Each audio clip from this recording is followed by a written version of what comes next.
Men Andijon bozoridaman. Har bir joyga borganda har bir yurtni bozorini ko'rgin deydi. Bozorga ko'rdik, mana nonlar 5000 so'm, olmalar, o'riklar, bodringni 3 kilosi, 4 kilosi 10000 so'm. Pomidorlar juda arzon, non 3000, 4000, 5000. Lekin men e'tiborimni tortgan Baxtiyor akam bo'ldilar. Baxtiyor aka, assalomu alaykum. Va alaykum assalom. Men uzoqdan ko'rib keldim. Men buni o'yladimki, dumba deb o'yladim. Yo'q, bu qo'ydi o'pkasi. Qo'ydi o'pkasi. Sut, silivishni Nimada pishirasiz buni? pista yog'ida pishiramiz. Bitta ko'ring endi kesib. Bismillah. Juda bir tavsiya qilaman. Kamroq akajonim, iltimos.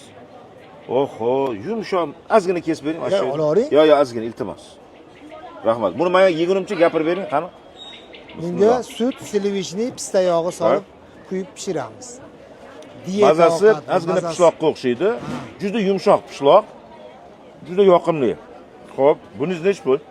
Kilosi 60 ming so'm. Kilosi buchi? Buniki ham ashnaqa beri. Bu nima bu hasib? Bu qorin o'pkada bo'lgan. Qorin o'pkada. Piyoz, ziravor solib qilingan. Yengilgina? Yengilgina. Hammasi Bu dietический, to'g'rimi? Manaqa yumshab pishgan tuyoqlar bor. Ha. Mijozlar yaxshimi? Yaxshi. Kech savdo qilasizmi? Ha, yaxshi. Endi bitta gap. Bu o'pkasi ko'pliydimi buni Andijonda? Yo'q, o'pkani bosib olganligimi? Yo'q, o'pkani ostida shu. Yo'q, ikkovi ham yo'radi. Endi hali o'pkali odamlar bo'ladi, bir xil o'pkasi bo'ladi. Endi tushundim. Bular kelib ketar ekan. Bunaqalar yarimtasini olib keladi. Sizga kelib zapravka qilib ketar ekan bular. Bir xil yuradimda, o'tday. Shular nima hazillashdim albatta. Andijonliklar juda o'zi me'yorda yuradi, bilamiz. Shuning uchun men qoyil qoldim. Men bilaringiz ham zo'r ekan. Yaxshi mahsulot. Mana yoningizda ko'rdim, bitta narsa ko'rsataman. Bir minut hozir qaytamiz. Sog' bo'ling, mashinangizdan hozir kelib bitta berasiz. Xo'p bo'ladi. Gavhar, menga juda yoqdi. No'xat, mana ko'rsataman. No'xatni barakasi borda, kilosi 26 ming. 26 ming.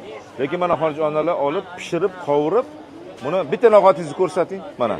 Olar ekan, pishirishar ekan, e'tibor bering, juda foydali bu. Buni pishirgandan keyin 1 kilosi 30 ming, to'g'rimi? 1 kiloni o'zini qaynatsa 3 kilo bo'ladimi yo'qmi? Yo'q, 2 kilo bo'ladi. 2 kilo bo'ladi. Mana shular shu pulga daromad qilishadi. Barakasi. Salat ham qilib berasiz? Ha? Sog' bo'ling. Baraka. Sizlarga rahmat. Bu chunki juda foydali edi. Foydali narsa. Foydali, to'g'rimi? Rossiya ham jigardagi qonni filtrlab beradi. Ha, bering ozgina unaqa deb, mayli. Niyat qildim. Menga maqtavordi. Bugun zararli ovqat yemaymiz. Andijonga kelib o'pka yeymiz. Bering. Yo'q, bitta ozgina solib bering, sotib olaman. Men pulni beraman. Ozgina salatingizni solib bering. Qonongan solaring. Ha, bunga solib beradimi? Talingacha yo'qmi? Yo'q. Ha. Salafanga solib bering. Juda menga yoqdi. Endi nonni qaranglar. O'zbekistonda eng chiroyli nonlar. Juda chiroyli.